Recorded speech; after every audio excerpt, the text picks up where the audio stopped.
যখন আমি আমার কমফোর্ট জোন থেকে বের হয়ে আসি বা এরকম হয় যে অনেক বেশি ব্যস্ততার কারণে আমার ভালো লাগার কাজগুলোতে একদমই সময় দিতে পারি না, তখন স্বভাবতই আমার মন খারাপ হয়। আর মনটাকে একটু ভালো করার জন্যই কিন্তু এই কাজটা করেছিলাম। আসসালামু আলাইকুম, আশা করি সবাই অনেক অনেক ভালো আছেন। আমিও আলহামদুলিল্লাহ অনেক ভালো আছি। তো এই যে দইয়ের বাটিটা, এটা অবশ্য অনেক আগে হচ্ছে দইটা আনা হয়েছিল। দইটা শেষ হওয়ার পরে দইয়ের বাটিটা আমার শাশুড়ি ফেলে দিয়েছে। দেখলাম এটাতে অনেক বেশি ধুলাবালি জমে গেছে। তো এটাকে কুড়িয়ে নিয়ে এসে খুব সুন্দর করে পরিষ্কার করে নিয়েছি যে এটাকে যদি একটু রংচং মাখিয়ে সুন্দর করা যায় আর আমার মনটাও যাতে একটু ভালো করা যায়। আর এই টাইপের কাজগুলো করতে আমার বেশ ভালোই লাগে। এই কাজগুলো করতে যখন অনেক বেশি সময় লাগে, আমার কেন জানি না মনে হয় যে এটা টাইম ওয়েস্ট হচ্ছে না, বরং এটা আমার মনকে এক ধরনের ভালো লাগা দেয়। আসলে যখন কোনো কাজ আমরা আসলে নিজের ভালো লাগা থেকে করি না, বা কিছু কিছু কাজ আছে যেগুলো আমাদের দায়বদ্ধতা থেকে করতে হয়, সেই কাজগুলো আমরা সবসময় চাই যে এটা যেন তাড়াতাড়ি শেষ হয়ে যায়। আর যেই কাজটা আমার ভালো লাগে, মনে হয় যে এই যে দায়বদ্ধতার যে কাজগুলো, সেগুলো শেষ করে কখন আমি আমার ভালো লাগার কাজটাতে সময় দিতে পারবো।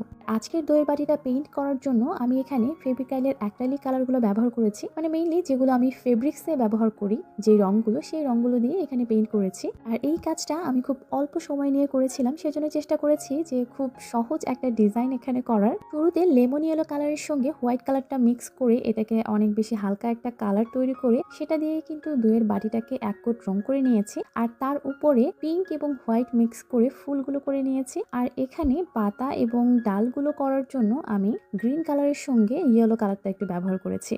আর একদম শেষে এখানে আমি একটু গ্রিন কালার ব্যবহার করছি, স্যাপ গ্রিন কালার। আর সেটা দিয়ে এখানে একটু বর্ডারের মতো করে দিয়েছি যাতে দেখতে আরেকটু ভালো লাগে। তো এই তো আমার দইয়ের বাটিটা কিন্তু পেইন্টিং করা শেষ, আর এটা হচ্ছে এটার ফাইনাল লুক। আসলে এটা ফুললি কমপ্লিট হতো যদি এটাকে আমি ভার্নিশ করতে পারতাম। তো আমি যেহেতু শ্বশুরবাড়িতে ছিলাম, তাই আমি ভার্নিশটা নিয়ে যাইনি, তাই আমি ভার্নিশটা করতেও পারিনি। ভার্নিশ করলে এটা কিন্তু আরো অনেক বেশি চকচকে মনে হতো, অনেক বেশি গ্লেসি হতো। আর এটা অনেক দিন পর্যন্ত কিন্তু ভালো থাকতো। তো যাই হোক, সহজভাবে পেইন্টিংয়ে দইয়ের বাটিটার ফাইনাল লুকটা কিন্তু আমার কাছে বেশ ভালোই লাগছে। সবাই অনেক অনেক ভালো থাকবেন। আল্লাহ হাফেজ।